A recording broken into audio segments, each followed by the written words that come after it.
अब चलते हैं मध्य प्रदेश। भोपाल गैस त्रासदी को 40 साल हो चुके हैं, मगर आपको ये जानकर बड़ी हैरानी होगी कि यूनियन कार्बाइड फैक्ट्री के गोदाम में रखा 337 मैट्रिक टन जहरीला कचरा अब जाकर हटाया जा रहा है, वो भी मध्य प्रदेश हाईकोर्ट के आदेश पर। अब ये जहरीला कचरा भोपाल से कहां ले जाया जाएगा, कैसे इसे नष्ट किया जाएगा, क्या प्रक्रिया होगी और क्यों इसका विरोध हो रहा है, इन सवालों पर सरल शब्दों में हमने फिक्र की प्रश्नोत्तरी वाली फाइल तैयार की है ताकि आप सब कुछ आसानी से समझ सकें।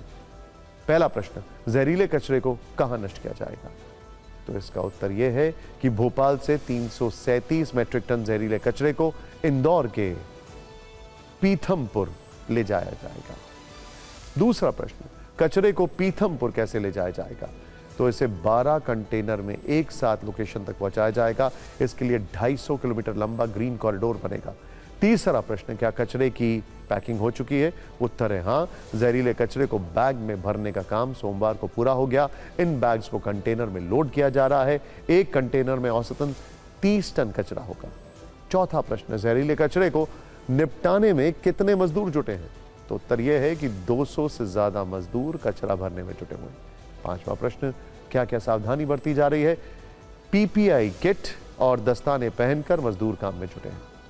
स्वास्थ्य का ख्याल रखते हुए उनकी शिफ्ट 8 घंटे के बजाय सिर्फ 30 मिनट की लगाई गई है।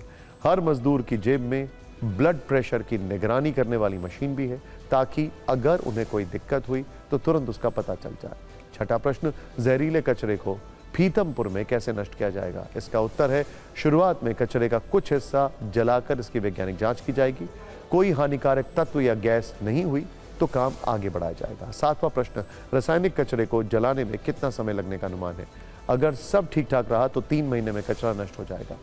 अगर रफ्तार धीमी रही तो 9 महीने लग सकते हैं। इस दौरान धुएं को 4 स्तर वाले विशेष फिल्टर से गुजारा जाएगा। आठवां प्रश्न, इस प्रक्रिया पर कितना खर्च आएगा? सरकार इस पर करीब 126 करोड़ रुपए खर्च कर रही है। कचरा निपटाने की विस्तृत रिपोर्ट हाईकोर्ट को भी सौंपी जाएगी।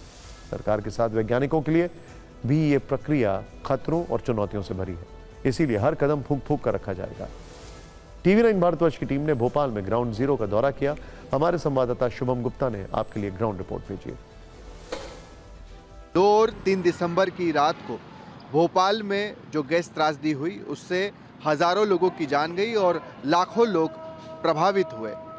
ऐसे में 40 सालों के बाद इसकी लड़ाई कोर्ट में चलती रही और अब आखिरकार हाईकोर्ट के आदेश के बाद इस यूनियन कार्बाइड फैक्ट्री में जितना भी कचरा है, रासायनिक कचरा है, उसे हटाने का काम किया जा रहा है। ये तस्वीरें आप उसी फैक्ट्री की देख रहे हैं और यहाँ पर जो रासायनिक मलबा था वो अब भी दबा हुआ है और फिलहाल 237 मैट्रिक टन रासायनिक कचरा यहाँ से हटाकर सीधे पीथमपुर ले जाया जाएगा और उसे वहाँ पर नष्ट किया जाएगा।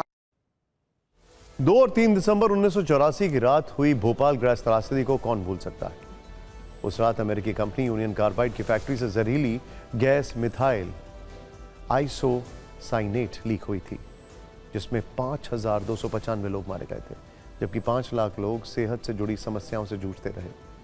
आज भी गैस पीड़ित संगठन इसकी लड़ाई सरकार से लड़ रहे हैं। 40 साल पुरानी वो त्रासदी थी जिसका दर्द भोपाल के लोग आज तक झेल रहे हैं।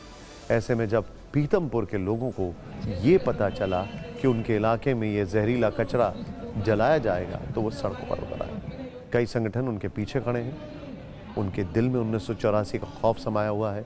वो नहीं चाहते कि भोपाल की तरह कोई और शहर ये दर्द महसूस करे। उन्हें डर है कि कचरा जलाने से यहाँ के लोग बीमार पड़ सकते हैं। तुरंत असर हो या ना हो, लेकिन ये धीमा जहर जरूर साबित होगा। इसीलिए विरोध हो रहा है। 2 जनवरी को दिल्ली में धरना दिया जाएगा, जबकि 3 जनवरी को पीथमपुर बंद का ऐलान किया गया है। भोपाल में लंबे वक्त से गैस पीड़ितों की लड़ाई लड़ने वाली रचना ढींगरा का कहना है कि ये असल कचरे का 1% भी नहीं है। यहाँ 1.2 मिलियन टन कचरा है। अभी सरकार सिर्फ वही कचरा उठा रही है जो पहले बोरियों में पैक किया गया था। प्रदर्शनकारियों का कहना है कि डाउ केमिकल और यूनियन कार्बाइड इस कचरे को अपने देश यानी अमेरिका लेकर जाए। लोगों की इस लड़ाई में कांग्रेस भी साथ खड़ी है और ये मामला अब एक बार फिर हाईकोर्ट जा पहुंचा।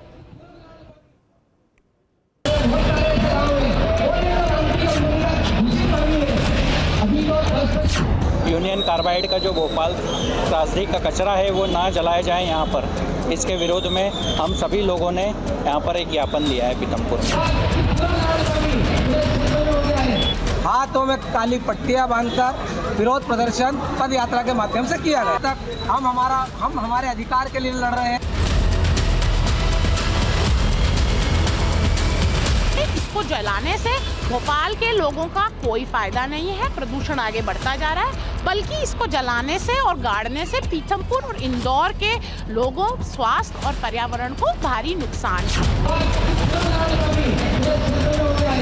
अगर यशवंत सागर में रिसाव होगा, यहाँ के बेटमा के तालाब में होगा, यहाँ पीथमपुर के आसपास के गाँव में पानी पीने योग्य नहीं बचा, तो इनके जान माल का क्या होगा?